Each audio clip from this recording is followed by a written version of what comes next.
Assalamualaikum warahmatullahi wabarakatuh. Apa kabar anak-anak semua? Berjumpa lagi dengan Bunda Dara. Hari ini kita akan membahas tentang kalimat utama dan kalimat penjelas. Perhatikan ya. Seperti yang telah dijelaskan sebelumnya, ide pokok merupakan inti atau dasar permasalahan dari suatu paragraf atau teks. Ide pokok menjadi gagasan dasar dalam pembuatan sebuah paragraf atau teks dan dapat ditemukan dalam kalimat utama. Selain kalimat utama, dalam suatu paragraf atau teks juga terdapat kalimat penjelas. Kalimat penjelas biasanya berisi informasi tambahan untuk menjelaskan lebih rinci hal-hal yang disampaikan pada kalimat utama. Kalimat penjelas dibuat untuk mendukung pernyataan yang disampaikan pada kalimat utama. Dalam suatu paragraf atau teks, kalimat penjelas dapat berisi informasi tambahan, alasan, atau sanggahan yang dapat mendukung pernyataan pada kalimat utama. Oleh sebab itu, kalimat penjelas ini juga sering disebut sebagai kalimat pendukung. Yuk sekarang kita coba baca contoh paragrafnya. Serangga menggunakan 6 kakinya untuk bergerak. Beberapa jenis serangga menggunakan kaki mereka untuk berjalan. Ada juga serangga yang menggunakan kaki mereka untuk melompat.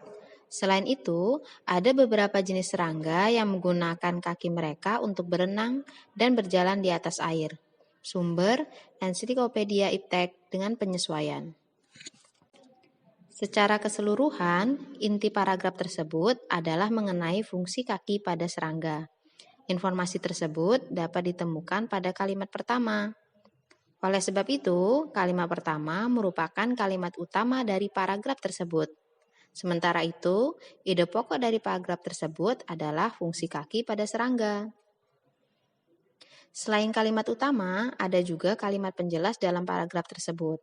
Kalimat penjelas pada paragraf tersebut terdapat pada kalimat kedua, ketiga, dan keempat. Kalimat-kalimat tersebut berisi informasi tambahan berupa penjelasan mengenai cara serangga bergerak menggunakan kakinya. Baiklah anak-anak, jika kalian sudah paham, yuk coba kita kerjakan soal berikut ini. Pergerakan hewan melata. Ular termasuk contoh hewan melata.